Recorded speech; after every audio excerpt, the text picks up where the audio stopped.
Hello dear students, sorry for inconvenience. चलिए, good morning करण, good morning LK. चलिए जल्दी जल्दी अपने दोस्तों के साथ शेयर कीजिए ताकि हम हमारा सेशन शुरू कर सके।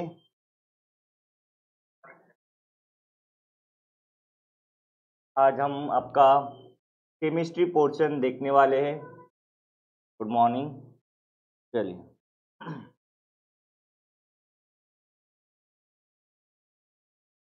कुछ इस तरह से क्वेश्चंस आते हैं आपको। क्वेश्चन नंबर 1 to 5 क्वेश्चन आपको 1 मार्क्स के लिए होता है। Good morning Vishnu ji. और फिर 6 से 15 तक आपको 2 मार्क्स के लिए क्वेश्चन होते हैं। तो जल्दी जल्दी जुड़ जाइए दोस्तों ताकि हम अपना सेशन शुरू कर सके। काफ़ी आसान क्वेश्चन होते हैं, बहुत आसान क्वेश्चन होते हैं। छोटी सी चीज़ अगर पता हो जाए आपको तो आप आसान से वो क्वेश्चन सॉल्व कर पाओगे। चलिए तो देख लेते हैं। कुछ इस तरह का था आपका फर्स्ट क्वेश्चन।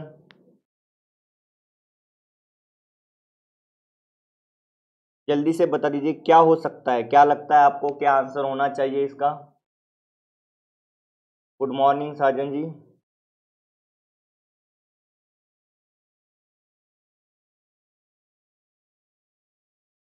चलिए जल्दी कमेंट कीजिए क्या लगता है आपको, इस क्वेश्चन का आंसर क्या होना चाहिए।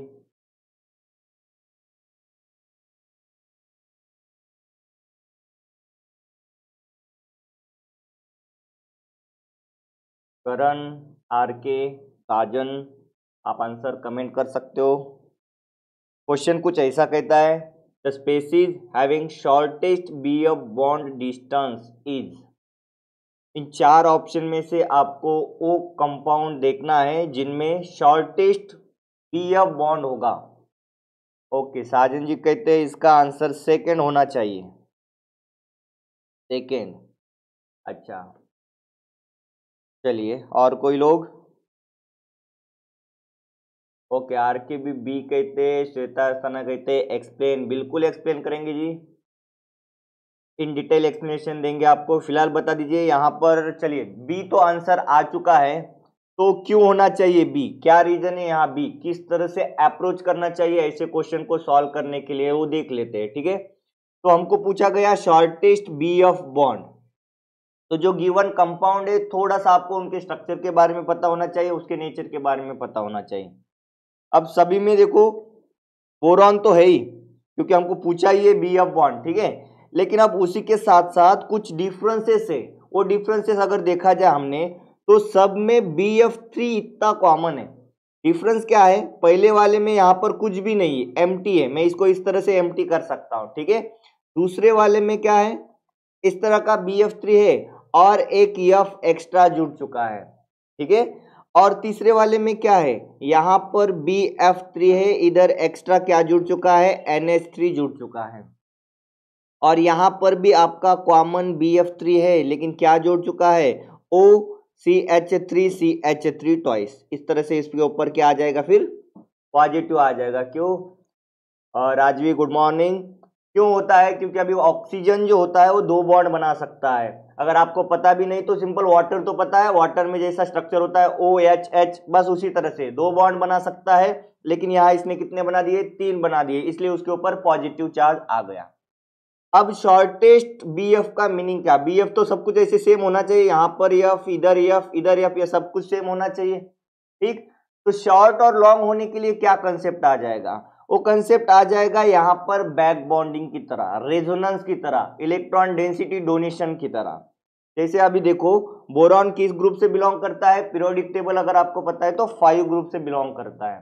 ठीक है, उसके पास 3 बॉन्ड बनाने की काबिलियत होती है, वैलेंसी होती है, 3 बॉन्ड बना सकता है। इसके अलावा इसके पास एक MTP ऑर्बिटल होता है, MTP ऑर्बिटल, जिससे क्या कर सकता है, वो किसी भी दूसरे डोनर एटम से इलेक्ट्रॉन डेंसिटी एक्सेप्ट करता है। तो यहाँ हर एक में क्या है, F तो है ही कॉमन, तो सब में इक्वल ये वाले F फ्लोरीन जो है इलेक्ट्रॉन डेंसिटी देंगे, नो डाउट। लेकिन उसके अलावा क्या है ना, ये जो आपका थर्ड है यहाँ पर ये एफ है जो इलेक्ट्रॉन डेंसिटी दे रहा है, NH3 यहाँ पर इलेक्ट्रॉन डेंसिटी दे रहा है। यहाँ सेकेंड वाले में दूसरा एफ है जो क्या कर रहा है, इलेक्ट्रॉन डेंसिटी दे रहा है। अब जहां पर इलेक्ट्रॉन डेंसिटी ज्यादा होगी, क्या वहां पर बैक बॉन्डिंग होगी? क्या क्या वहां पर बैक बॉन्डिंग होगी क्या? चलो ठीक है, क्योंकि इस वाले पर इलेक्ट्रॉन डेंसिटी तो ज्यादा है ना, ठीक है, यहां से आ रहा है, इधर से आ रहा है, इधर से आ रहा है, तो सिर्फ आपका ए रहता है जिसमें 3 ही लोग हैं जो बॉन्डिंग शेयर कर रहा है। तो यहां पर इलेक्ट्रॉन डेंसिटी बोरॉन के पास नहीं है, जो कुछ भी दिया जाएगा इन तीनों से दिया जाएगा। तो सबसे ज्यादा डबल बॉन्ड कैरेक्टर किस में हो सकता है? सिर्फ इसमें ही हो सकता है। देखो कैसे हो जाएगा, ये वाला F, यहाँ पर B, इधर डबल बॉन्ड F। इस बॉन्ड को आप ऐसे शो कर सकते हो, यहाँ पर क्या आ जाएगा, कोऑर्डिनेट बॉन्ड होगा, ठीक है, निगेटिव चार्ज दिखा सकते हो यहाँ पर, ठीक है। इस तरह से ये बॉन्ड बना सकता है। और अगर देखा जाए तो सिंगल बॉन्ड से ज्यादा स्ट्रॉन्ग बॉन्ड कौन सा होता है? डबल बॉन्ड स्ट्रॉन्ग होता है। Double bond are stronger than single bond. और बॉन्ड की strength is inversely proportional to bond की लेंथ होता है। डबल बॉन्ड है, 2 बॉन्ड से जुड़ा हुआ है, ज्यादा टाइटली हेल्ड है, तो उनमें जो बॉन्ड लेंथ होगा वो क्या होगा, उसका डिस्टेंस कम हो जाएगा। यानी यही आपका जो BF बॉन्ड है जिसमें शॉर्टेस्ट लेंथ हो जाएगी। बात समझ रहे हो क्या? आपका करेक्ट आंसर क्या होना चाहिए? A should be your correct answer, जिसमें शॉर्टेस्ट बॉन्ड लेंथ होना चाहिए। अब जो लोग हैं जिन्होंने बी कहा गया है, वहां पर हुआ क्या है, क्यों नहीं वैसा हो सकता? क्योंकि तीनों के कॉमन होने के बावजूद एक एक्स्ट्रा इलेक्ट्रॉन डोनेटिंग ग्रुप है, तो कहीं ना कहीं अब इस बोरॉन पर क्या हो गया, ज्यादा इलेक्ट्रॉन डेंसिटी आ गई। ज्यादा इलेक्ट्रॉन डेंसिटी आने के कारण वो फिर से दूसरे से नहीं लेना चाहेगा इन द सेंस कि वो डबल बॉन्ड कैरेक्टर नहीं बनाएगा, सिंगल बॉन्ड कैरेक्टर ही रखेगा। ये इसी बेसिस पर हम बॉन्ड लेंथ बता पाते हैं। क्लियर है क्या? ऐसा कोई बंदा है क्या जिसको कुछ समझ नहीं आया या कुछ डाउट है, तो आप जल्दी से कमेंट कर सकते हो।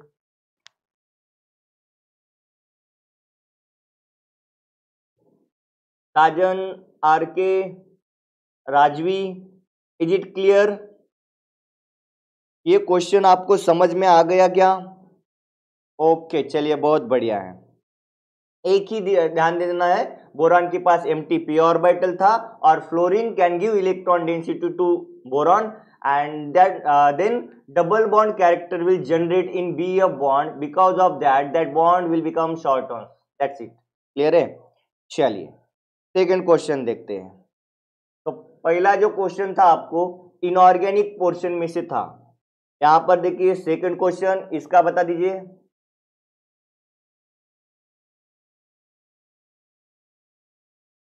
क्वेश्चन कहता है the total number of chair conformations possible for 1,2-dimethyl cyclohexane is। तो यहां पर आपको कन्फर्मेशंस बताने हैं। कन्फर्मेशन क्या होता है? अलग अलग फॉर्म, एक 2-3 फॉर्म होते हैं एक ही कंपाउंड के, जिनमें क्या होता है, रोटेशन से कन्वर्जन होता है, उनको कन्फर्मेशन कहते हैं, ठीक। और चेयर कन्फर्मेशन मतलब चेयर की तरह दिखना, इतना समझ सकते हो, जो चेयर की तरह दिखता है उसको चेयर कन्फर्मेशन कहेंगे। और बस आपको नॉमेनक्लेचर पता होना चाहिए, 1,2-डायमिथिल साइक्लोहेक्सेन, ठीक है। चलो मैं आपको स्ट्रक्चर और कन्फर्मेशन थोड़ा सा बता देता हूं, आंसर आप बता देना। 1,2-डायमिथिल साइक्लोहेक्सेन नॉमेनक्लेचर से किस तरह से स्ट्रक्चर ड्रॉ करना, इतना तो पता होना चाहिए। साइक्लोहेक्सेन, साइक्लो मतलब साइक्लिक रिंग है, हेक्सेन मतलब 6 कार्बन है, उसमें 6 कार्बन साइकिल में है। उसी के साथ साथ ये पहला जो 1,2-डायमिथिल रिप्रेजेंट क्या करता है, वहां पर सब्स्टिट्यूएंट है और वो फर्स्ट एंड सेकंड पोजीशन पर है। अब यहाँ पर तो सिमेट्रिकल है, सभी कार्बन सेम है, किधर से भी स्टार्ट कर दो। आपने यहाँ पर CH3 लिखा, इसके दूसरे ही कार्बन पर क्या लिखना पड़ेगा, CH3। अगर आपने इधर लिखा तो भी कुछ गलत नहीं है, ठीक। तो इसको पूछना ये है कि इसके कितने चेयर कन्फर्मेशन पॉसिबल है। अब चेयर कन्फर्मेशन क्या होता है, ये होता है इसका चेयर कन्फर्मेशन, इसको कहते हैं चेयर। ये जब आप ऐसा बैठते हो ना चेयर की तरह, ये वाला पोर्शन जहां पर आप पैर रख सकते हो, ये वाला पोर्शन जहां पर पीठ ऐसे रख सकते हो, ये वाला सीटिंग पोर्शन, बस इतना ये थोड़ा सा इमेजिन करना पड़ेगा, ये चेयर लाइक ट्रांजिशन स्टेट। तो ये हो गया इसका प्लेनार कन्फर्मेशन और ये हो गया इसका चेयर कन्फर्मेशन। तो क्या आप बता सकते हो क्या इसमें कितने नंबर ऑफ हो सकते हैं? चलो जल्दी कमेंट करो।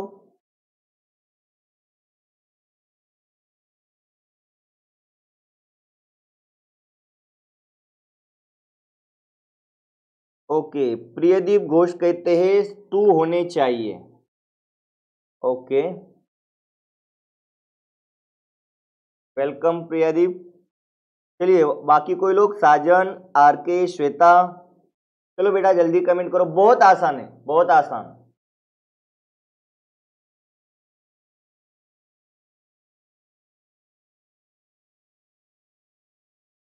क्या हो सकता है यहां पर आपका आंसर? चलिए 2 तो हमारे पास आ गया है आंसर, इसके अलावा आपका कुछ अलग है या सेम है? कमेंट करो जल्दी।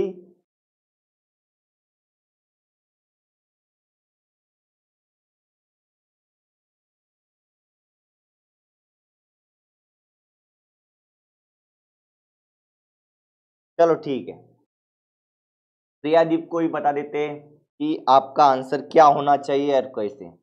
आपने सीधा सीधा देख लिया, देखिए गेट में क्वेश्चन है तो इसमें थोड़ा सा लॉजिक होगा, कुछ ना कुछ समझना होगा।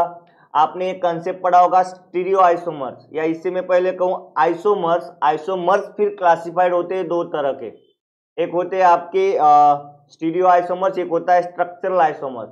तो जब भी आपको ये कंफर्मेशन पूछे गए हैं तो उनमें आपको सारी चीजें देखना होगा, सभी तरह के आइसोमर्स देखने होंगे और फिर आंसर प्रेडिक्ट करना होगा, ठीक है। तो आपका आंसर एक्चुअली में आना चाहिए 4। Good morning Nandish. अब देखते हैं कि 4 कैसे आएगा, क्यों आएगा। आपका स्ट्रक्चर है कुछ ऐसे, CH3 यहां पर हमने क्या किया, इसका चेयर कन्फर्मेशन ले लिया।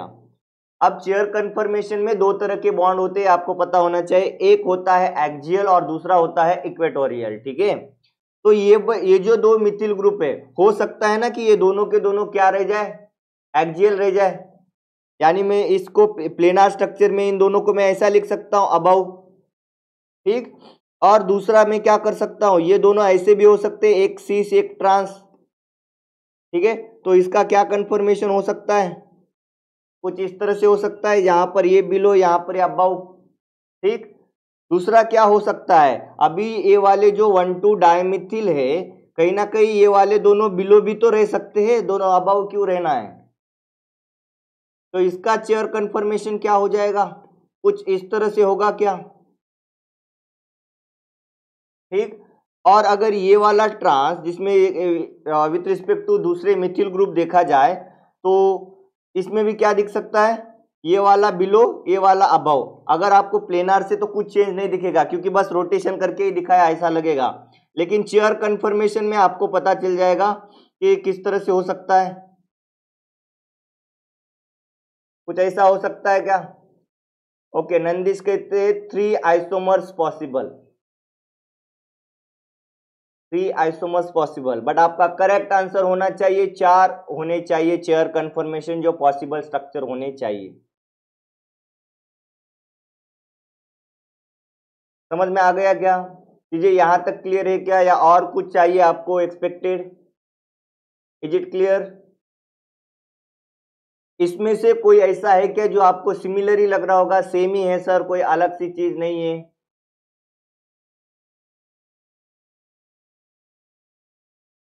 ओके, श्वेता आस्तानी जी को समझ में आ गया, इतना है सर, मिथिल ग्रुप की position can't be changed.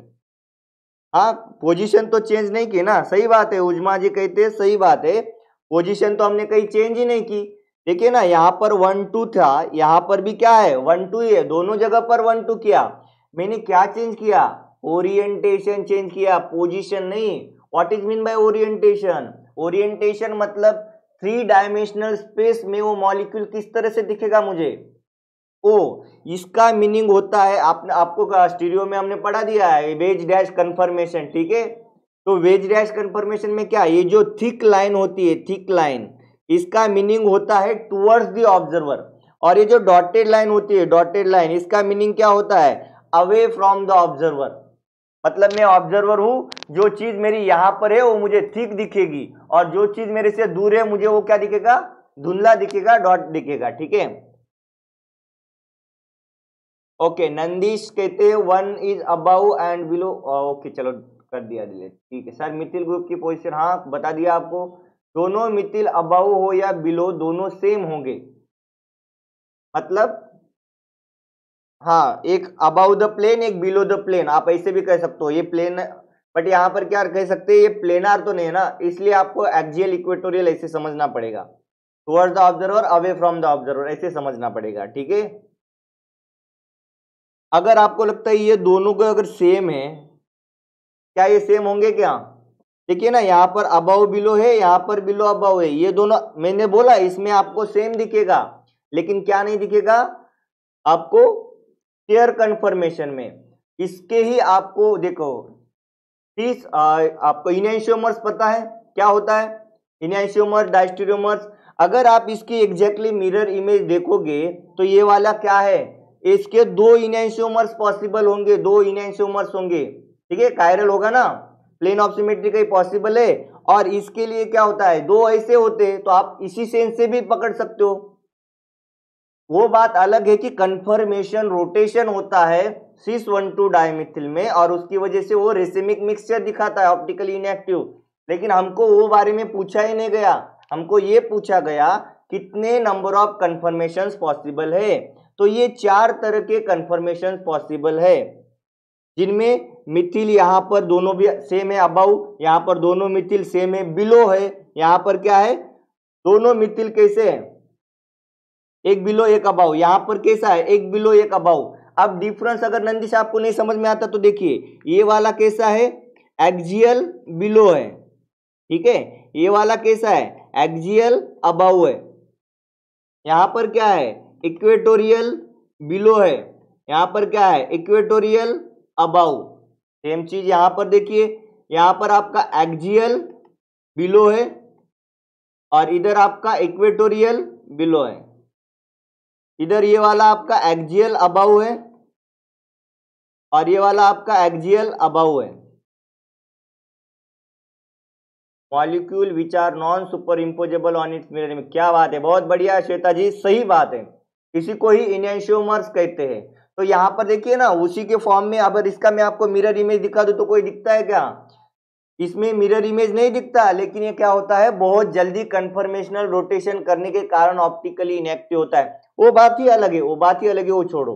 Conformation में बताओ मुझे कोई दिक्कत है क्या, आपको लगता है क्या ये हो सकता है, नहीं हो सकता। ओके चलिए, आर के बिश्नोई कहते हैं क्लियर है, क्लियर है, तो हम आगे बढ़ते हैं। Here is your next question. पहला क्वेश्चन आपका इनऑर्गेनिक का हो गया, सेकेंड क्वेश्चन जो था conformation stereo chemistry organic based था, ये थर्ड क्वेश्चन है आपका फिजिकल केमिस्ट्री बेस्ड। पढ़िए क्वेश्चन क्या कहता है, a harmful substance persist in the environment for a very long period of time, the unacceptable statement for this fact is. Meaning क्या है, मीनिंग कहता है कि एनवायरनमेंट में कुछ एक ऐसा कंपाउंड है जो ज्यादा देर तक रहता है, ज्यादा टाइम तक रहता है, तो उसके लिए नीचे दिए गए क्या है, कौन सा सेंटेंस एक्सेप्टेबल नहीं है, मतलब वो ज्यादा देर तक रहेगा, वो चीज बोलने के लिए एक्सेप्टेबल नहीं है, या उस चीज को रिप्रेजेंट नहीं करता, ऐसा स्टेटमेंट आपको नीचे ढूंढना है। ओके, किरणजोत कौर कहते हैं आपका सेकेंड होना चाहिए। चलिए बढ़िया है, बाकी कोई लोग, वेलकम किरणजोत जी, बढ़िया।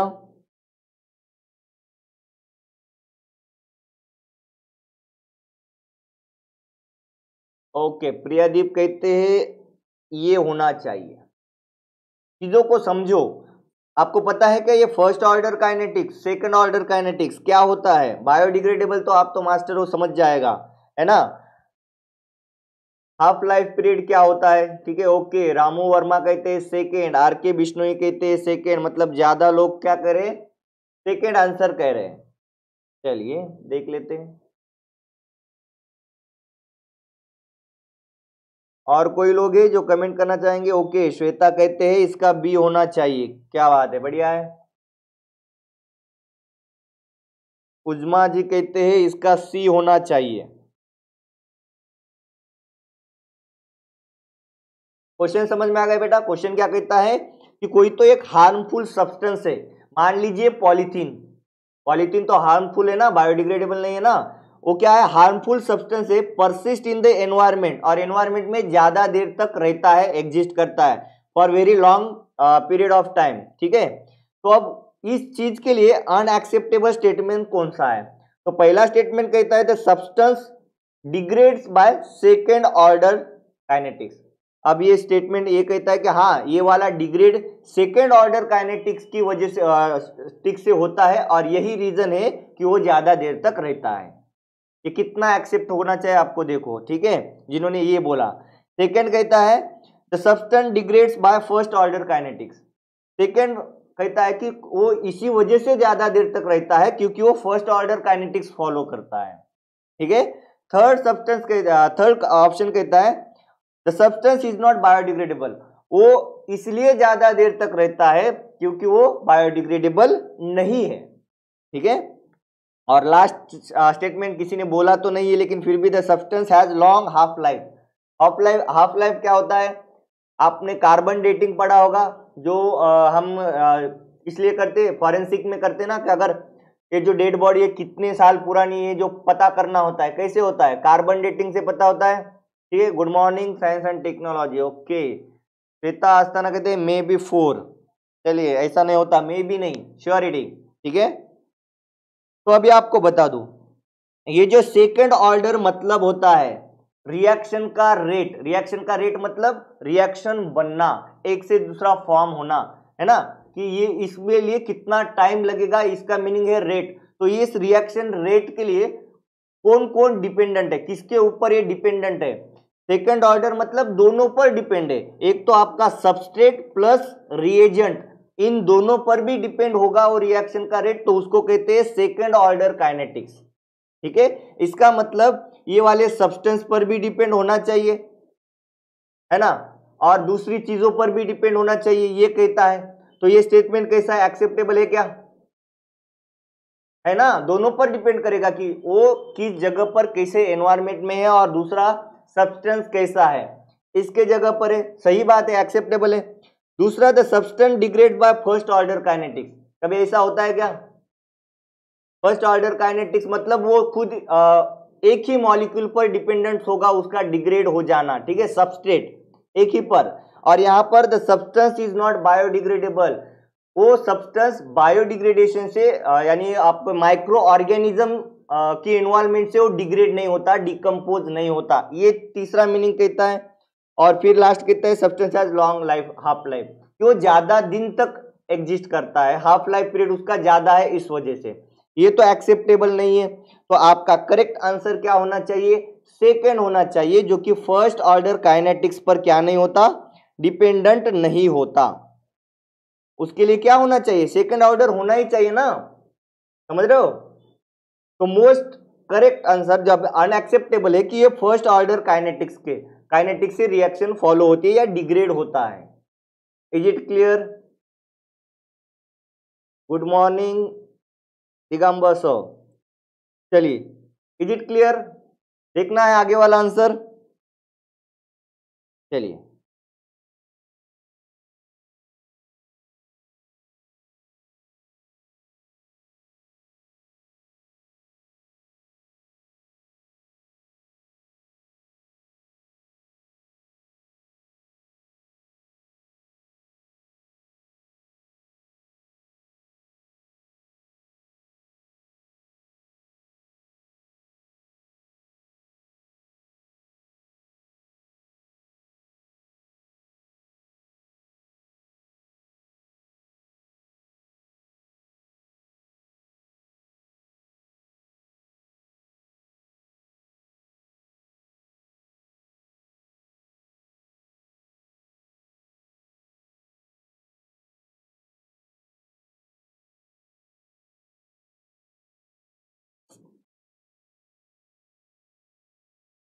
चलिए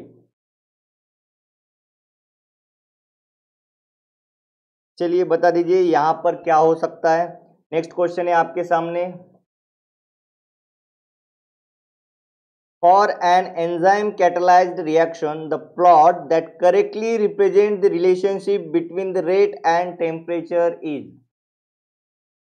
ओके, आरुषा कौसार कहते हैं इसका ए होना चाहिए, इसका ए आंसर होना चाहिए। प्रियादीप घोष कहते हैं इसका डी आंसर होना चाहिए।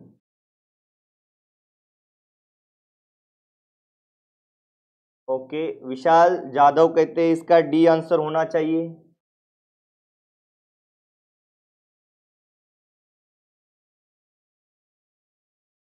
क्वेश्चन क्लियर है। For an enzyme catalysed reaction the plot that correctly represent the relationship between rate and temperature.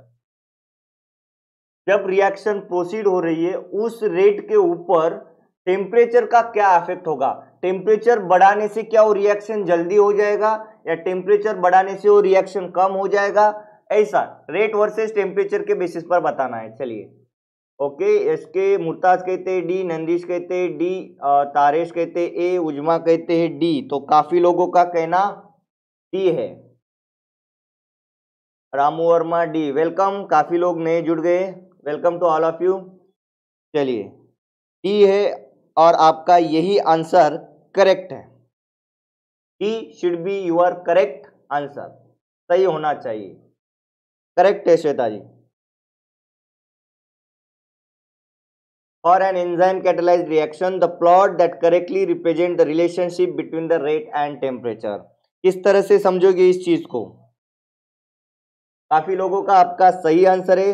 देखिए अब एंजाइम कैटालाइज्ड रिएक्शन है, जैसे जैसे आप क्या करोगे टेम्परेचर बढ़ाओगे रिएक्शन का रेट इंक्रीज हो जाएगा, लेकिन कहां तक, एक ऑप्टिमल टेम्परेचर तक। मतलब यहां से ऐसे ग्रोथ हो गई यहां तक क्या होगा, इंक्रीज हो जाएगा। लेकिन कहीं पर जाके एक इस तरह का टेम्परेचर आ जाएगा जहां से अब आपका डीनेचुरेशन प्रोसेस चालू हो जाता है। डीनेचुरेशन प्रोसेस क्या करेगा, अफेक्ट करेगा आपके एंजाइम कैटालाइज रिएक्शन को।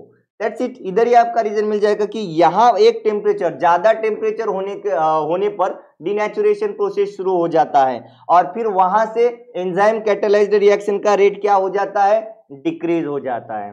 ठीक है, ये तो नहीं हो सकता कि जैसे जैसे हम टेम्परेचर बढ़ा रहे रिएक्शन का रेट भी बढ़ता जा रहा है। कभी तो एक टेम्परेचर होगा जिसके आगे वो स्टॉप हो जाएगा या फिर कांस्टेंट रहेगा या डिक्रीज हो जाएगा।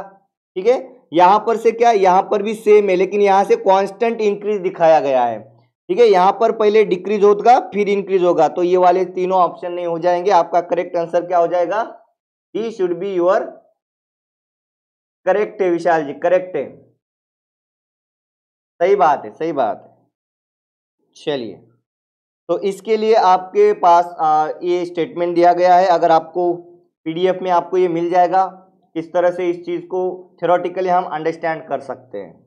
ठीक, चलिए अब देखते हैं आपके, ये तो थे फर्स्ट पार्ट वाले क्वेश्चन। अब सेकंड पार्ट देखेंगे जिसमें 2 मार्क्स के लिए क्वेश्चन आते हैं। ये रहा आपका पहला क्वेश्चन। क्वेश्चन कुछ कहता है the correct comparison of pKa's of FeH2O6 2+, FeH2O6 3+, V2O5 and N2O5 is। pKa क्या होता है पता है ना, एसिडिटी एक्सप्लेन करता है। जितना ज्यादा pK उतना कम acidic. pKa is inversely proportional to acidity।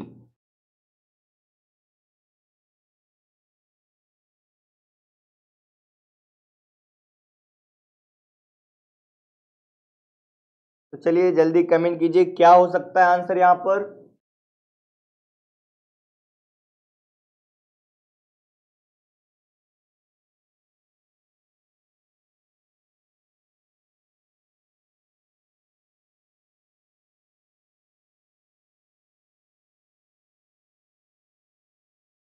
Okay, S के मुर्ताज कहते हैं इसका सेकेंड आंसर होना चाहिए।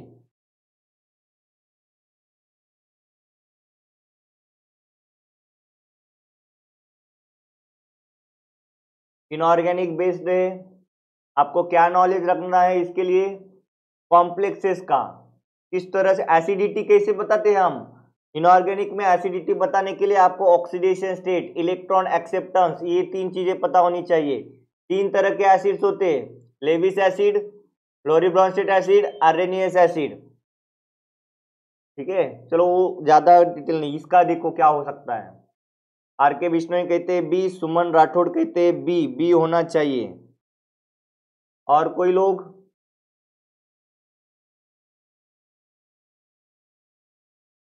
जिन लोगों ने बी बोला गया है, क्या वो एक सेंटेंस में बता सकते हैं रीजन कि आपने ऐसा क्यों कहा, क्या ऐसा लगा कि जिसकी वजह से आपको बी आंसर होना चाहिए, एक सेंटेंस में, शॉर्ट में। नंदीश कहते हैं ए हो गया। जी नंदीश जी बता दीजिए कि आपको ऐसा क्यों लगा, ए क्यों होना चाहिए। बाकी लोग तो बी कह रहे हैं, जिनका कहना है कि V2O5 इक्वल टू N2O5 होता है। तो अभी ये दोनों में तो आप दोनों भी सही हो, तो बाद में इधर क्या हो गया ऐसा, कोऑर्डिनेशन। ओके, उजमा जी कहते हैं coordination.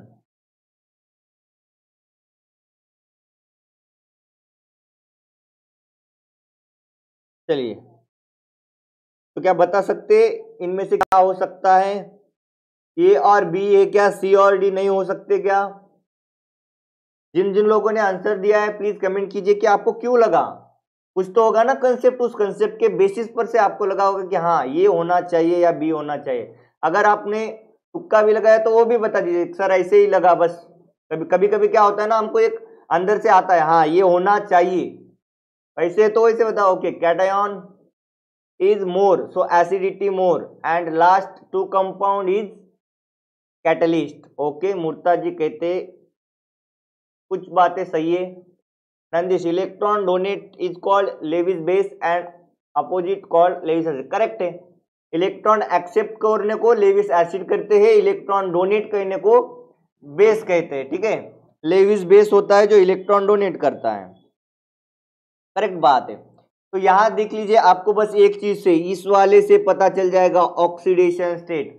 More the oxidation state means this central metal having more positive charge. If it having more positive charge means it has more tendency to abstract electron density towards itself, है कि नहीं। जितना ज्यादा positive charge उतना ज्यादा electron density को अपनी तरफ एब्स्ट्रैक्ट करेंगे, जितना ज्यादा अट्रैक्ट करेंगे उतना मतलब क्या, एसिडिटी इंक्रीज हो गई। तो अगर 3+ वाला ज्यादा एसिडिक है तो हमने ये कंसेप्ट पढ़ा, pK is inversely proportional to acidity. अगर ये एसिडिक ज्यादा है तो इसका पीके वैल्यू कम होना चाहिए कंपेयर टू 2+ से। तो आपका ए और बी होना चाहिए, इसमें सी और डी तो आपका कट गया, सॉरी सी कट गया, डी भी हो सकता है ना, यहां पर भी वैसे ही सेम दिखाया गया, सिर्फ सी कट गया जहां पर इक्वल हो गया, तो ये भी हो सकता है। तो अब बात बन गई इसकी, जो आप बोल रहे हो कि ये कैटलिस्ट होना चाहिए। वैनेडियम पेंटॉक्साइड या डायामाइन पेंटॉक्साइड, इनमें से अगर आप देखो तो यहां पर क्या क्या है, डिफरेंसेस पता करना। अगर आपको कंसेप्ट नहीं पता, इन डेप्थ इनके बारे में नहीं पता, तो कुछ ना कुछ आप कोरिलेट तो कर सकते हो चीजें। तो देखो यहां पर O5 है, चलो इधर भी O5 है, तो नंबर ऑफ ऑक्सीजन सिमिलर है, क्योंकि इसके बेस से क्या हो सकता है, ऑक्सीडेशन स्टेट निकलती है, ऑक्सीडेशन स्टेट से पॉजिटिव चार्ज पता चल जाता है। तो नंबर ऑफ ऑक्सीजन सेम होंगे, इसका मतलब इसके ऊपर नंबर ऑफ पॉजिटिव चार्ज भी तो सेम आएगा, क्योंकि ये भी तो दो है। बट डिफरेंस किस में है, इसके नेचर में। ये वाला है आपका नाइट्रोजन, ये वाला है वैनेडियम। नाइट्रोजन कहां से आता है, मेन ग्रुप एलिमेंट्स में आता है, पीरियोडिक टेबल में मेन ग्रुप एलिमेंट्स में आता है। वैनेडियम कहां से आता है, ट्रांजिशन मेटल में आता है। अगर यहां ट्रांजिशन मेटल में आ जाएगा तो उनमें क्या हो सकता है, ट्रांजिशन मेटल में आएगा तो क्या हो सकता है, वो ज्यादा ऑक्सीडेशन स्टेट तक रह सकता है, एग्जिस्ट कर सकता है कंपेयर टू N2O5। तो बन गया आपको यहाँ पर ऑक्सीजन डिफरेंस आ गया। ठीक है, वो वाला मोर कॉम्प्लेक्स बना सकता है, इसके कंपेयर में N2O2 क्या हो जाएगा, जल्दी से रिएक्ट करेगा ना, समझ रहे हो। ठीक है, तो ये वाले की एसिडिटी ज्यादा होगी क्योंकि ये ट्रांजिशन मेटल है, एम्प्टी डी ऑर्बिटल है, कॉम्प्लेक्स और ज्यादा बना सकता है, तो एसिडिक ज्यादा होगा, पीके क्या हो जाएगा, कम हो जाएगा। Is it clear, is it clear और नॉट? तो आपका करेक्ट आंसर क्या होना चाहिए यहां पर, D should be your correct answer. Clear है, आगे बढ़ना है, नेक्स्ट क्वेश्चन देखना है क्या?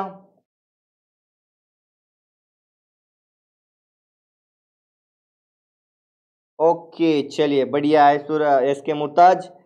Here is your next question, inorganic का ही क्वेश्चन है, थोड़ा सा आपको फॉर्मूला कुछ पता होना चाहिए।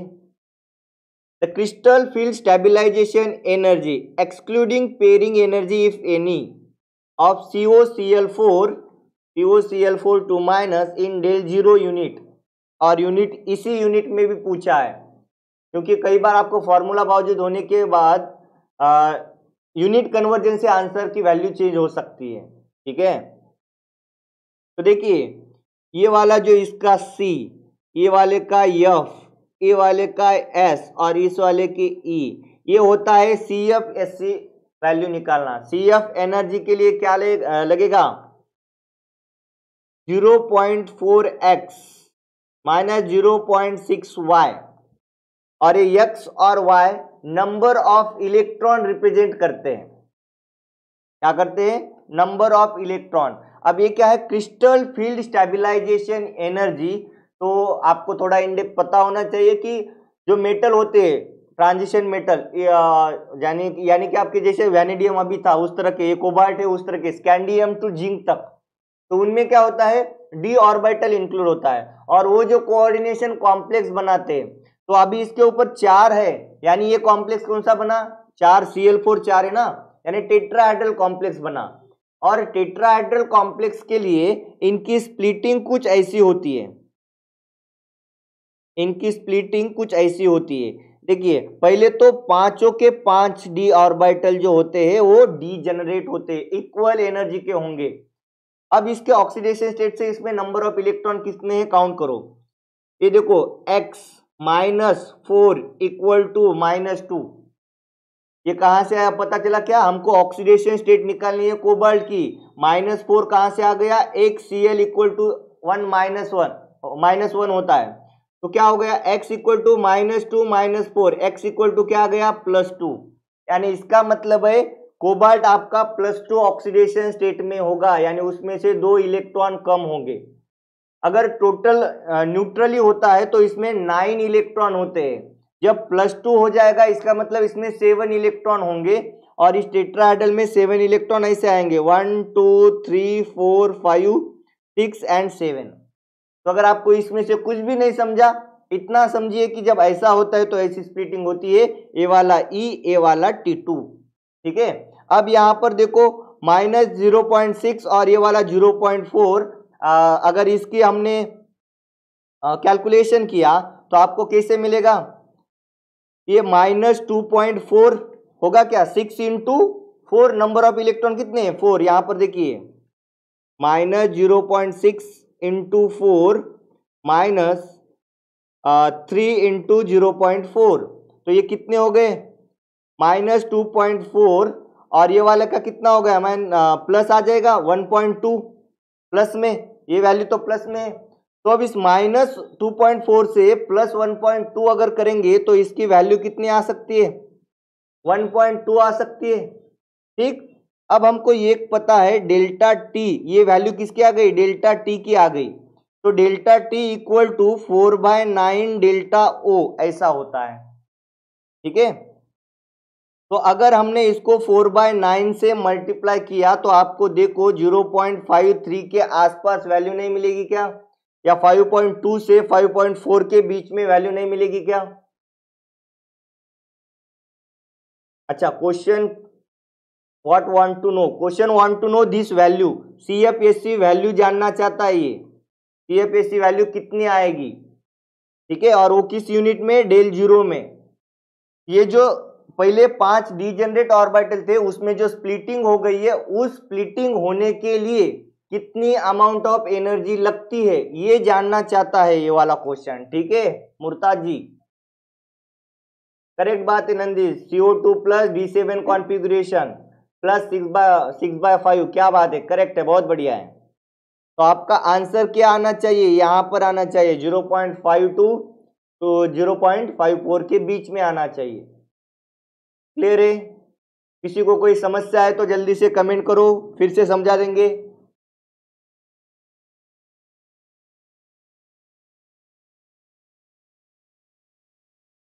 क्लियर है या फिर से बताना है, जल्दी कमेंट करो।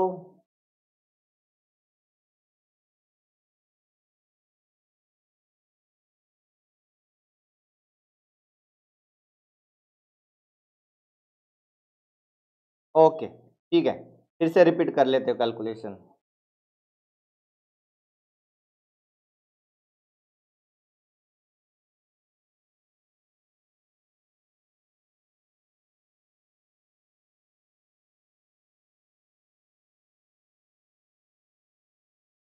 यहां तक क्लियर है क्या बेटा? जरा देखो, ये वाला आपका T2 होता है और ये आपका E होता है। ठीक है, ओके नंदीश जी ने ठीक है करेक्ट कहा, ठीक है। तो अब यहाँ देखिए, हमको पहले मैंने क्या किया, इसकी ऑक्सीडेशन स्टेट निकाल दी। ये वाला जो CO है वो कैसे निकालते हैं, जिसकी ऑक्सीडेशन स्टेट निकालना है उसको x-4 इक्वल टू ये वाले -2 जो एरो के ऊपर दिखाया, तो मुझे x की ऑक्सीडेशन स्टेट आ गई +2, यानी आपका CO2 प्लस जो होता है उसका D7 इलेक्ट्रॉनिक कॉन्फ़िगरेशन होता है। तो जब D7 इलेक्ट्रॉनिक कॉन्फ़िगरेशन मतलब यहाँ 1 2 3 4 5 6 7 इस तरह के इलेक्ट्रॉन एग्जिस्ट होते हैं, इस तरह के प्रेजेंट होते हैं, और ये वाला D7 अभी डीजेनरेट स्टेट है। डीजेनरेट मतलब ये 5 के 5 ही ऑर्बिटल की एनर्जी सेम है। लेकिन जब ये टेट्राहेड्रल कॉम्प्लेक्स बनता है, 4 Cl- इसके नजदीक आते हैं तो इनकी स्प्लिटिंग होती है। और वो स्प्लिटिंग क्या होती है, टेट्राहेड्रल के लिए ये वाला 4 इलेक्ट्रॉन नीचे आते हैं और ये 3 इलेक्ट्रॉन ऊपर जाते हैं, इस तरह के स्प्लिटिंग। तो आपको पूछा गया है ये स्प्लिट होने के लिए एनर्जी कितनी है, तो कैलकुलेशन के लिए देखो, ये होता है आपका delta T equal to 4/9 delta O, और डेल्टा O कैसा होता है, CFSE equal to 4.0x minus 0.6 y del 0, इस तरह का होगा। ठीक, तो अभी आपको नंबर ऑफ इलेक्ट्रॉन इसमें वैल्यू पुट करनी है। ठीक है, तो यहां पर क्या करेंगे, 4 इंटू एक्स मतलब ये वाले इसकी वैल्यू होती है 0.4, और जब इलेक्ट्रॉन इनमें होता है तो इसकी वैल्यू होती है कितनी, 0.6, सॉरी हाँ ठीक है, इसकी 0.6 होता है, नीचे आ गया ना, और ये 0.4 होता है इसका। तो अब देखो यहां पर क्या हो गए, एक्स में कितने हैं, 4 इलेक्ट्रॉन है, तो कितने हो गए, 4 इंटू 0.6, तो कितने आ गए आपके पास, 2.4 आ गया। ठीक है, माइनस यहां पर कितने हो गए, 6,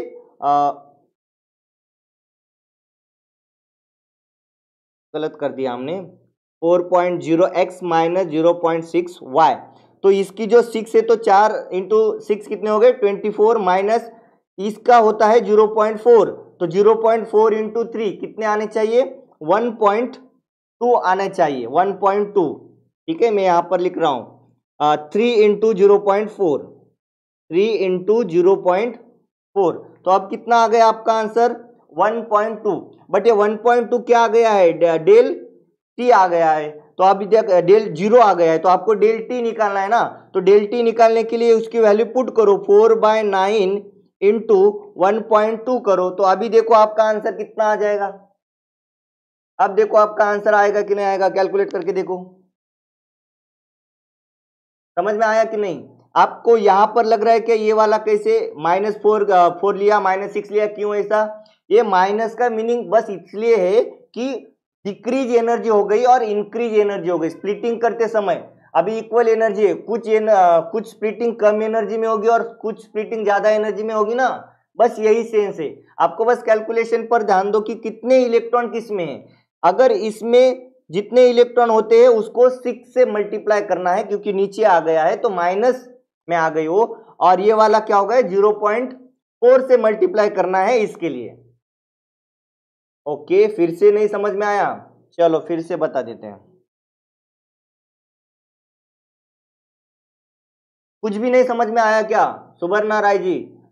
फिर से बताना है सारी चीजें।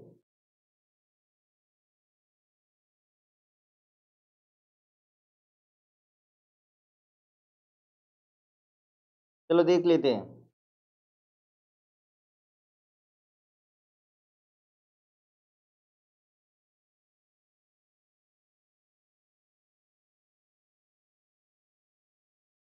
देखो अभी यहाँ पर क्या होगा, मैं शुरुआत ही कर रहा हूं एकदम से स्टार्टिंग से, ठीक है। The crystal field stabilization energy of इस कॉम्प्लेक्स की पूछी गई है। अब इस कॉम्प्लेक्स के लिए हमको क्या करना है, इसका ऑक्सीडेशन स्टेट निकालना होगा। अब शांति से देखिए मैं कैसे कर रहा हूं। तो ये वाला x -4 equal to -2, x equal to -2 +4, x equal to आ गया +2, यानी आपका कोबाल्ट 2 प्लस ऑक्सीडेशन स्टेट में है, यानी इसका मतलब इलेक्ट्रॉनिक कॉन्फ़िगरेशन D7 है। ये D7 क्या होता है, पीरियोडिक टेबल में हमको पता होता है कि इसमें इस तरह से ऑर्बिटल में इलेक्ट्रॉन फिल होते हैं और डी सेल के लिए 5 सब सेल होते हैं। तो इलेक्ट्रॉन सिंगली पहले फिलअप हो जाएंगे और फिर डबली, ठीक है। तो ऐसे 7 इलेक्ट्रॉन मैंने यहाँ पर फिल कर दिए। अब उसके बाद ये जो कॉम्प्लेक्स है टेट्राहेड्रल, तो टेट्राहेड्रल कॉम्प्लेक्स में क्या होता है, इसकी स्प्लिटिंग होती है। स्प्लिटिंग कैसे होगी, तो नीचे 2 ऑर्बिटल जाएंगे और ऊपर ऐसे 3 ऑर्बिटल जाएंगे या सबसेल जाएंगे। अब इनमें इलेक्ट्रॉन की फिलिंग कैसे होती है, 1 2 3 4 5 6 7। अगर इतना पता है, समझ में आता है, ठीक है। नहीं पता तो आपको इससे डायरेक्टली ये याद रखना पड़ेगा, ठीक है ना। अब इससे क्या मिल जाएगा, यहाँ जो भी वैल्यू है उसकी 0.6 वैल्यू है, माइनस प्लस छोड़ दो, 0.6 वैल्यू है। यहाँ पर है इसकी 0.4 वैल्यू होती है। मतलब ये जो डब्बा दिख रहा है, डब्बा, इस डब्बे में 1 इलेक्ट्रॉन रहेगा तो उसकी वैल्यू, उसकी जो कीमत होती है 0.4 से मल्टीप्लाई करना होता है। तो अभी फॉर्मूला क्या है आपके पास, TFSE 0.4x माइनस 0.6y, ठीक है। तो अब यहां पर देखो तो ये कितने हो गए, या फिर इससे उल्टा लिखो ऐसा, -0.6, कुछ भी लिखा कोई फर्क नहीं पड़ेगा, ठीक है। ये EG या EX माइनस T2y ऐसा लिखो, ये वाला E और ये वाला T2, ठीक है। यहाँ पर E में कितने 4 है, तो 4 इंटू 0.6 माइनस कितने हैं यहाँ पर 3 इंटू 0.4, ठीक है। अब क्या आ गया, 6 इंटू 4 कितने हो जाएंगे 2.4। अगर इतना भी मैथमेटिक्स नहीं आएगा तो फिर तो दिक्कत है। 4 इंटू 3 1.2, तो वैल्यू आती है इसकी 1.2, ठीक है। तो ये जो वैल्यू आ गई है, ये वैल्यू आ गई है किसकी, डेल जीरो की, ठीक है ना, डेल जीरो इस यूनिट में। अब क्या होता है, delta T equal to 4/9 del zero, ये दूसरा आपका फॉर्मूला होता है, ठीक। अब ये जो डेल जीरो वैल्यू आ गई, इसमें पुट अगर आपने कर दी डेल टी, तो 4, ये डेल टी की वैल्यू आ गई, तो 4/9 इंटू 1.2, तो आपको क्या आ जाएगा, डेल जीरो यूनिट में आ जाएगा, ठीक है। डेल जीरो यूनिट में ये वैल्यू आ जाएगी। कैलकुलेट करके देखो, इसके बीच में आंसर आना चाहिए। हो सकता है 0.52 आ जाए, 53 आ जाए, 54 आ जाए। इज इट क्लियर, ठीक है क्या अभी तो? Thank you so much Shweta ji.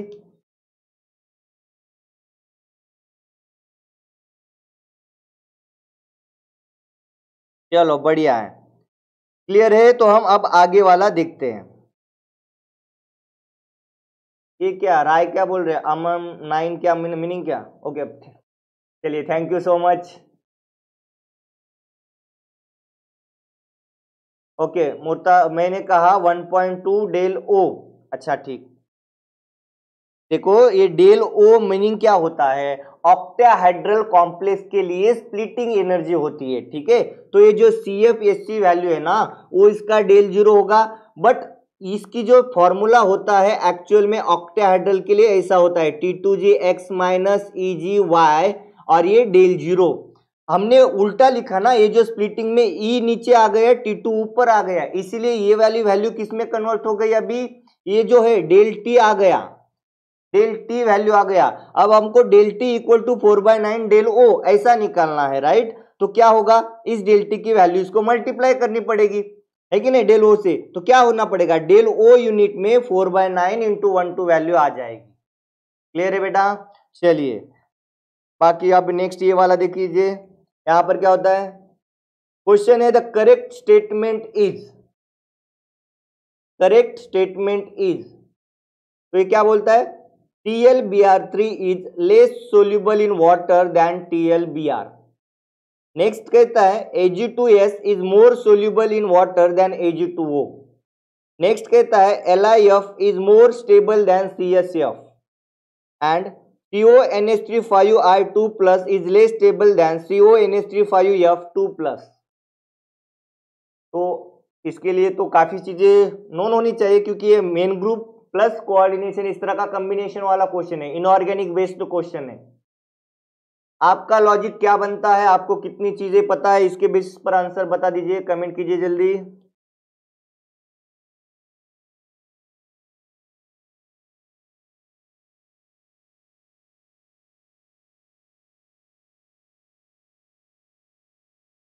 चलो जल्दी कमेंट करो, क्या हो सकता है यहां पर।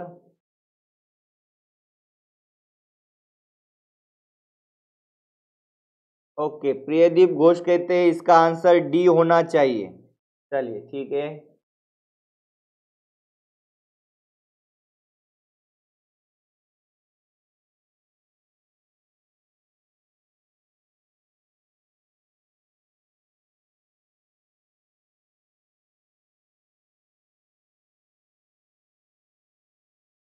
Bond length of I increases so it's less stable. क्या बात है प्रियदीप जी, बहुत बढ़िया। चलिए आंसर भी आ गया, इसका एक्सप्लेनेशन भी आ गया। कोई और कोई है जिसको लगता है कि ये वाला आंसर नहीं हो सकता, या आपका आंसर क्या है और उसका रीजन क्या हो सकता है? चलिए जल्दी कमेंट कीजिए। ओके, एक्सप्लेन सी, अरे हम तो सभी एक्सप्लेन करेंगे, डोंट वरी। आपका आंसर बता दीजिए।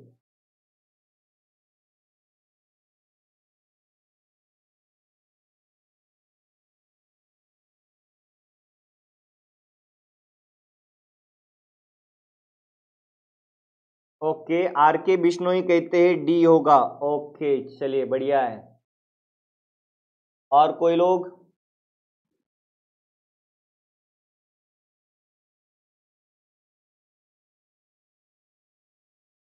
चलिए, ये जो होता है ये थैलियम होता है, मेन ग्रुप एलिमेंट से बिलोंग करेगा। ये यहां पर, ठीक है, इस तरह से थैलियम होता है, ठीक है, एक्सप्लेन कर रहे हैं।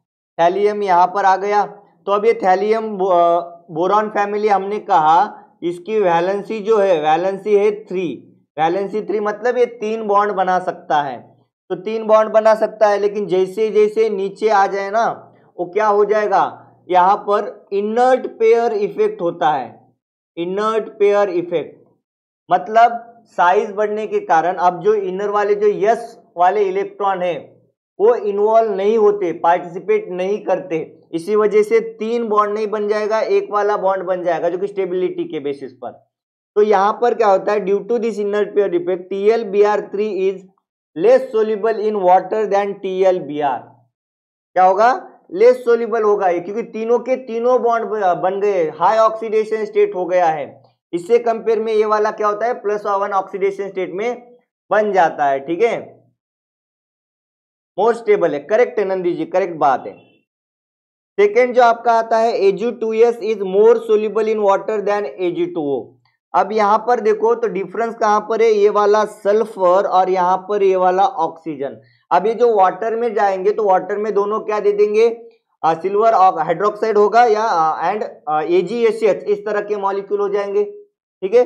तो अब ये वाला Ag2S इज मोर सोल्यूबल है इन वाटर देन Ag2O। तो ऐसा क्यों होगा, साइज मैटर करेगा। ऑक्सीजन के बिलो ही कौन आता है, सल्फर आता है, इसकी वजह से इसकी क्या हो जाएगी, साइज बढ़ जाएगी। साइज बढ़ जाएगी तो क्या हो जाएगा, क्या हो जाएगा, कोवैलेंट बॉन्ड कैरेक्टर बन जाएगा, उसकी वजह से बॉन्ड स्ट्रेंथ बढ़ जाएगी और इसमें सोल्युबिलिटी पोलर सॉल्वेंट में कम हो जाएगी। आपको पता है like dissolve like, polar polar में होगा, नॉन पोलर में डिजोल्व होगा। तो यहाँ पर AgOH बन जाएगा, आयोनिक बॉन्ड जिस तरह से बन जाएगा हम कह सकते हैं, कंपैरेटिवली बात कर रहा हूं, ठीक है। तो OH माइनस बनता है, Ag प्लस OH माइनस, जिसका सॉल्वेशन भी ज्यादा हो जाएगा, ठीक है। बात समझ में आ रहे हो? तो इस वजह से है कि ये वाला क्या होता है, कोवेलेंट कैरेक्टर की वजह से जल्दी से सोल्यूबल हो जाएगा, ठीक है। अब बात आती है इसकी, तो जिन्होंने इनका सी का नहीं समझ में आया वो समझ लीजिए, लैटिस एनर्जी नाम का एक कंसेप्ट होता है, ठीक है। तो ये LIF की लैटिस एनर्जी होती है वो ज्यादा होती है कंपेयर टू CSF के, तो इसी वजह से क्या होगा, LIF is less stable than CSF। दूसरा चीज आप ये दे सकते हो, यहां पर कैटायन की साइज CS की यहां पर 2+ होता है, एक तो क्या है इसकी साइज ज्यादा है इसके कंपेयर में, और दूसरा इसके ऊपर चार्ज ज्यादा है, तो जिसकी वजह से क्या हो जाएगा, स्टेबिलिटी ज्यादा आ जाएगी किसको, कैल्शियम फ्लोराइड को, और LIF क्या हो जाएगा, लेस स्टेबल हो जाएगा। बात समझ रहे हो, LIF is less stable then, क्योंकि ये तो दोनों कॉमन है, फ्लोरीन कॉमन है, डिफरेंट है लिथियम और CGM में। तो लिथियम प्लस अल्कली मेटल और इसी लिथियम अल्कली मेटल और CGM अल्कलाइन अर्थ मेटल, तो ये +1 ऑक्सीडेशन स्टेट शो कर सकता है, और ये वाला CGM +2 ऑक्सीडेशन शो कर सकता है, ठीक है। तो जितना ज्यादा ऑक्सीडेशन स्टेट होगा उतना ज्यादा बॉन्ड स्ट्रॉन्ग बना देगा, ऑक्सीडेशन स्टेट ज्यादा करेगा, ठीक है। क्लियर आ गई अभी बात समझ में? तो आपका यहां करेक्ट आंसर क्या होना चाहिए, एज यूजुअल एकदम कोऑर्डिनेशन कॉम्प्लेक्स के बेस पर simple, CONH3 5I2+ is less stable than CONH3 5F2+। अब इसके लिए क्या लॉजिक, देखिए ये 2+ और 2+ दोनों में चार्ज तो सेम है, इसमें भी 2+ चार्ज है, इसमें भी 2+ चार्ज है, नो सेम है। आयोडीन यहाँ पर -1 रहता है, फ्लोरीन माइनस होता है, तो ओवरऑल अगर आप कैलकुलेट करो इसकी अभी जैसे दिखाया उस तरह से, तो ये भी आपका क्या आ जाएगा, +3 आ जाएगा, और ये भी आपका क्या हो जाएगा, +3 आ जाएगा, ठीक है। तो अब डिफरेंस क्या आ गया, ऑक्सीडेशन स्टेट भी सेम है, सब कुछ सेम है, डिफरेंस कहां पर आ रहा है, आयोडीन और फ्लोरीन में आ रहा है। तो स्टेबिलिटी क्या हो जाएगी, जहां पर फ्लोरीन के पास इलेक्ट्रॉन डेंसिटी होगी वो आसानी से इलेक्ट्रॉन डेंसिटी डोनेट करेगा, साथ ही साथ ड्यू टू इलेक्ट्रोनिगेटिविटी वो इलेक्ट्रॉन डेंसिटी एब्स्ट्रैक्ट करेगा, तो मेटल के ऊपर यहां से नाइट्रोजन से लिगेंड से बॉन्डिंग स्ट्रांग हो जाएगी, तो उससे कॉम्प्लेक्स क्या बन जाएगा, ज्यादा स्ट्रांग स्टेबल कॉम्प्लेक्स बन जाएगा कंपेयर टू किसके, इसके। बात समझ में आ गई क्या, क्लियर है क्या चीज? तो आपका करेक्ट आंसर क्या होना चाहिए, D should be your correct answer. Clear है, इज इट क्लियर? आगे वाला बढ़ना है, अभी आगे वाला क्वेश्चन देखना है।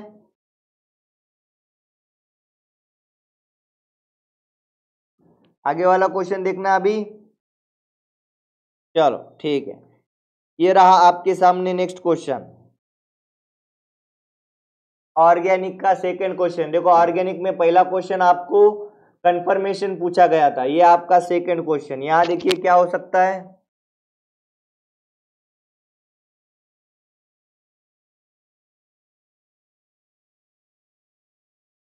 ऑर्गेनिक सबसे आसान हो जाएगा, है ना, एकदम दिखते ही आप आंसर कर पाओगे। तो जल्दी से बोलिए, कमेंट कीजिए क्या हो सकता है इसका आंसर।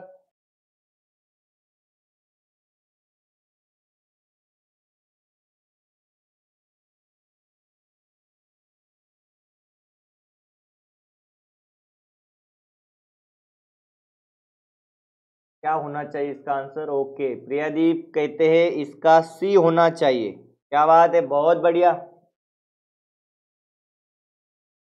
काफी अच्छी तरह से तैयारी हो चुकी है आपकी केमिस्ट्री की, बहुत बढ़िया है।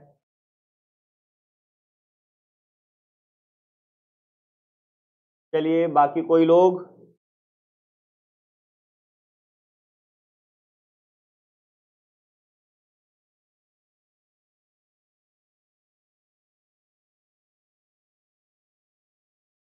चलिए जल्दी जल्दी कमेंट कीजिए,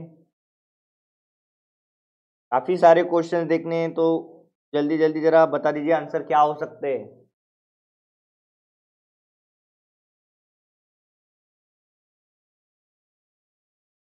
चलिए, प्रियादीप जी ने बताया और उनका आंसर एकदम करेक्ट है। किस तरह से देखना, देखो इस क्वेश्चन को, ये वाला जो है आपका, इसको आप लैक्टोनाइजेशन कह सकते हैं, लैक्टोनाइजेशन रिएक्शन। क्या होगा, मैं इसको कुछ इस तरह के कन्फर्मेशन में लिख सकता हूं, ठीक है। यहां पर क्या है आपका CH2C डबल बॉन्ड OH है, ठीक है, ये वाला डबल बॉन्ड है यहाँ पर। तो आयोडीन क्या होता है, आयोडीन कुछ इस तरह से, एक आयोडीन के ऊपर डेल प्लस, दूसरे के ऊपर डेल माइनस, तो ये क्या बनेगा, it will act as a electrophile, and ये जो डबल बॉन्ड है it will act as a nucleophile. Nucleophile मतलब ये अटैक करेगा, इलेक्ट्रोफाइल मतलब इसके ऊपर अटैक करेगा, attack in the sense electron density वहां अप्रोच करेगी, ठीक है। तो ये जो रहा आपका आयोडीन, यहाँ पर ये वाला डबल बॉन्ड इस तरह से आएगा, ये वाला चला जाएगा, और इसके ऊपर जो लोन पेयर होते हैं फिर यहाँ पर जाएंगे। तो ओवरऑल प्रोसेस क्या होती है जरा देखो, आपको कुछ इस तरह से मिल जाएगा।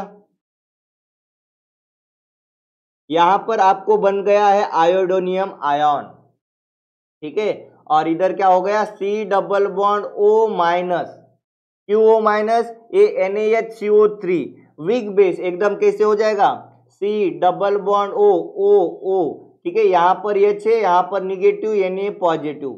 तो इसने क्या किया, ये वाला जो प्रोटॉन है, ये वाला प्रोटॉन एब्स्ट्रैक्ट किया था जिससे आपको ये मिला। अब ये क्या करेगा, ये वाला इधर अटैक करके इसको ओपन कर देगा, ठीक है, इस तरह से अटैक करके इसको ओपन कर देगा। अगर ओपन कर दिया तो आपको क्या मिल जाएगा, 5 मेंबर्ड रिंग। देखो 1 2 3, गलत दिखा दिया, यहां से 1 1 2 3 4 5 6, ठीक है। एक कार्बन एक्स्ट्रा तो नहीं हुआ, CH2 1 2 3 4 5 6 1 2 3 4, हाँ इस तरह से। तो आपको इसका क्या मिल जाएगा, ये वाला मिल जाएगा पोर्शन। देखो यहाँ पर C, इधर होगा आपका C डबल बॉन्ड O कुछ इस तरह से, ठीक है। और इसी को अगर आप देखोगे तो क्या इस तरह से नहीं दिखेगा क्या, ये आपको चेयर कन्फर्मेशन में बता गया, और ये वाला क्या है प्लेनार कन्फर्मेशन में। अगर कोई ऐसा बच्चा है जिनको ये वाला कन्फर्मेशन वाला बिल्कुल नहीं समझा, तो ये वाला देख लीजिए, डबल बॉन्ड, यहाँ पर C डबल बॉन्ड O और इधर OH, ठीक है। NaHOCO3 में क्या होता है, ये OH ऐसा निगेटिव, ये वाला क्या करेगा, प्रोटॉन एब्स्ट्रैक्ट करेगा, यहाँ पर निगेटिव चार्ज आ जाएगा, ठीक है, C double bond O minus, और इस डबल बॉन्ड के ऊपर ये क्या हो जाएगा, ये आयोडीन, ये वाला इधर चला गया, तो आपको मिल जाएगा कुछ इस तरह से,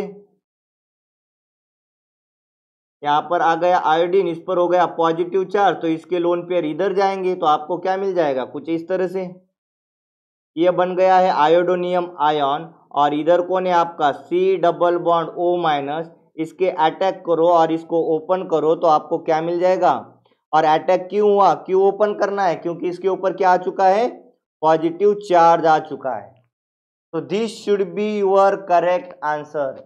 कौन सा रिएक्शन है, हैलोलैक्टोनाइजेशन रिएक्शन है। तो आपका आंसर क्या होना चाहिए, आपका आंसर होना चाहिए C should be your correct answer. Okay, Shweta Asthana B और नंदीश बी कह सकते हैं। थोड़ी सी गलती हो गई, गलती क्या हो गई, यहां पर आपने ऑक्सीजन के रिस्पेक्ट में, ऑक्सीजन ने जहां अटैक किया उसके नेक्स्ट कार्बन पर होना चाहिए ना, यहां पर आयोडीन कैसे आ गया, बात समझ रहे हो। इसीलिए मैंने आपको मैकेनिज्म शो किया कि ऑक्सीजन ने कहां अटैक किया है, इस वाले बॉन्ड के ऊपर अटैक करके ब्रेक किया गया है। जरा देखो, ये वाले बॉन्ड के ऊपर यहां से अटैक करके ब्रेक किया, तो जहां अटैक किया उसके आगे ही तो आयोडीन आ जाएगा। कोई बात नहीं नंदी जी, कोई बात नहीं, अब तो क्लियर है ना किस तरह से ये रिएक्शन प्रोसीड होके आपको ये आंसर मिला, क्लियर है। नेक्स्ट क्वेश्चन देखे, चलिए बढ़िया है, नेक्स्ट क्वेश्चन।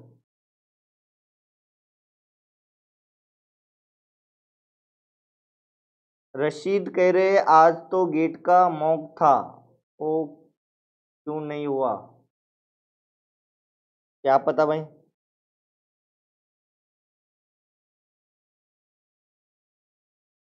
चलिए नेक्स्ट क्वेश्चन ये रहा आपका, the major product formed in the following reaction is, इसका बता दीजिए। The answer is 17। ये क्या है 17 आंसर कहाँ आ गया भैया। चलो ओके ठीक है कोई बात नहीं, इस वाले का आंसर बता दीजिए क्या हो सकता है यहाँ पर।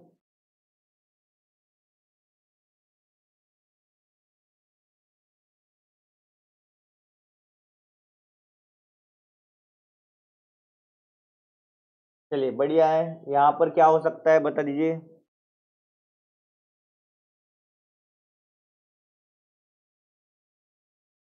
ओके इसके मुर्ताज कहते हैं इसका आंसर डी होना चाहिए, क्या बात है।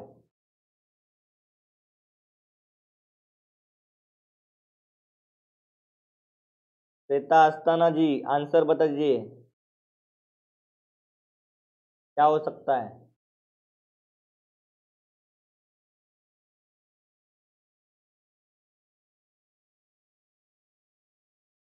नंदीश, प्रियादीप, चलिए जल्दी बता दीजिए क्या हो सकता है, क्या आंसर होना चाहिए।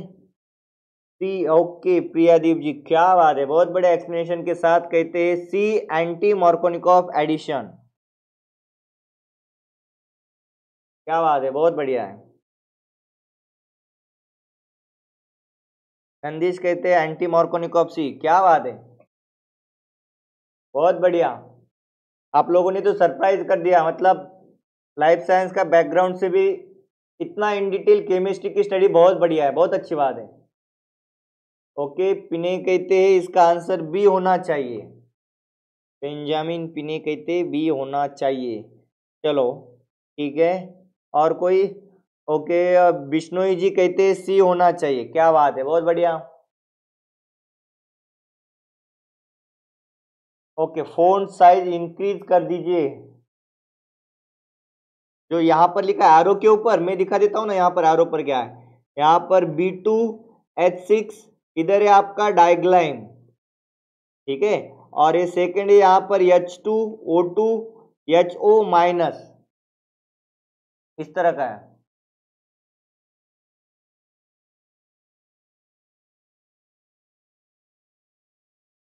चलो ठीक है।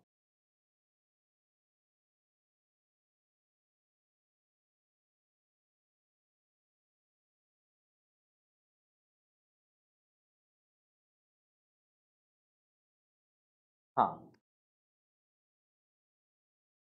देखना है अभी आंसर कैसे आया, देखना है। चलो देखते हैं।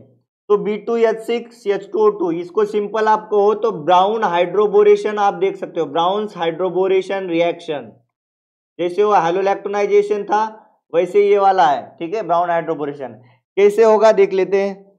आपका आंसर होना चाहिए ए।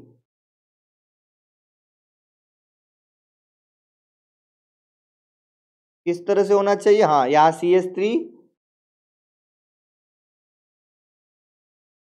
इधर होगा CH3। अब दिया क्या गया है BH3 है, यहाँ पर BH2H ये वाला BH3 है। तो सबसे पहले हमको पता है बोरॉन के पास 3 बॉन्ड बनाने की कैपेसिटी और एक एम्प्टी p ऑर्बिटल होता है, so it will act as a electrophile. और ये जो डबल बॉन्ड है उसके पास इलेक्ट्रॉन डेंसिटी होते हैं, it will act as a nucleophile. तो ये वाला क्या करेगा इस बोरॉन के ऊपर अटैक करेगा, ठीक है। तो क्या मिल जाएगा आपको कुछ इस तरह से, यहाँ B इधर H इधर H इधर H माइनस, और यहाँ पर क्या होगा CH3 पॉजिटिव चार्ज, ठीक है। तो ये वाला क्या करेगा यहाँ से हाइड्राइड ट्रांसफर करेगा इधर, क्योंकि बोरॉन पर निगेटिव चार्ज आ गया, क्योंकि कार्बन ने अपने साथ दोनों इलेक्ट्रॉन लेके आ गए, तो जाते समय हाइड्रोजन भी अपने साथ दोनों इलेक्ट्रॉन लेके जाएगा, उसको हाइड्राइड कहते हैं। तो हाइड्रोजन उधर गया, तो आपको क्या मिल जाएगा, देखो ये कंसर्टेड मैनर में होता है, लेकिन मैंने आपको समझाने के लिए ऐसा दिखा दिया। तो मैं इसको ऐसे भी शो कर सकता हूं, यहाँ पर H इधर आपका BH2 इस तरह से हो सकता है, ठीक। तो आपको जो क्या मिलना है, आपको बस स्टीरियो केमिस्ट्री देखना, CH3 और ये जो BH2 है एक दूसरे के लिए अपोजिट होने चाहिए। अगर मैंने बिलो से किया तो CH3 टॉप पे चला गया, H यहां चला गया और BH2 इधर आ गया। अब NaOH H2O2 में क्या होता है, ये H2O2 एसिड होता है और OH माइनस बेस, ये बेस क्या करेगा, प्रोटॉन एब्स्ट्रैक्ट करेगा, यहाँ निगेटिव चार्ज, तो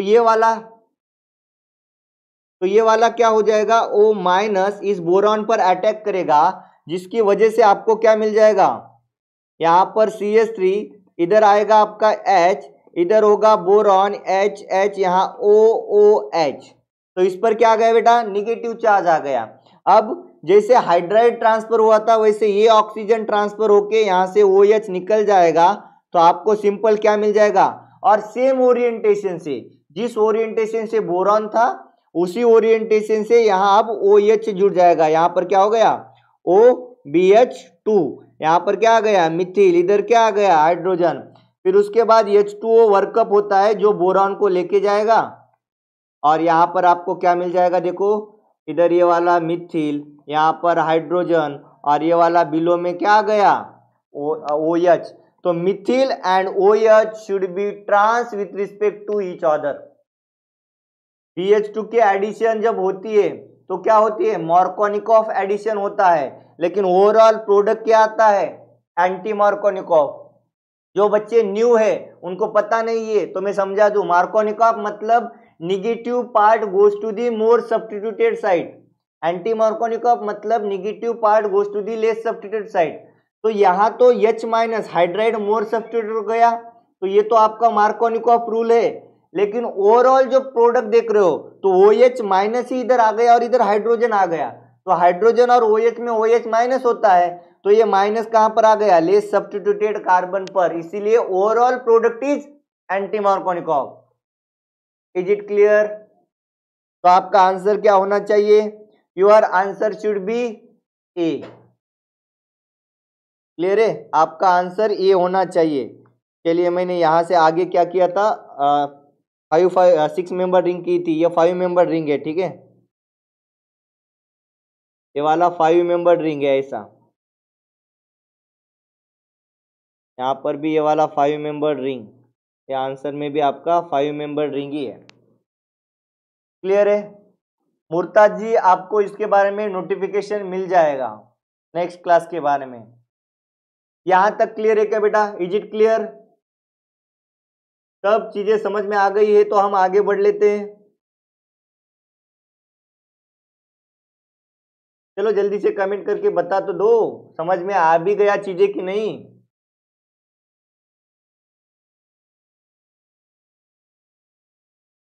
आशावरी लाखे जी, आपको एडमिन से कॉल करके पता कीजिएगा, हमारी वेबसाइट पे जाएंगे तो आपको, या फिर इधर देख लीजिए स्क्रीन पर ही आपको एक नंबर दिखाई दे रहा है 9172266888, इस पर कॉल करोगे आपको सारी इंफॉर्मेशन दी जाएगी, मॉक टेस्ट के बारे में भी बता दिया जाएगा वहां पर, ठीक है। तो आई होप कि आप लोगों को सभी चीजें समझ में आ गई होगी। अभी भी कुछ क्वेश्चंस बाकी है, लेकिन अभी हम हो नेक्स्ट क्लास में देखेंगे, नेक्स्ट सेशन में हम देखेंगे, इस वाले सेशन में हम यहाँ तक ही रुकते हैं। तो thank you so much for today, happy learning, thank you so much for today.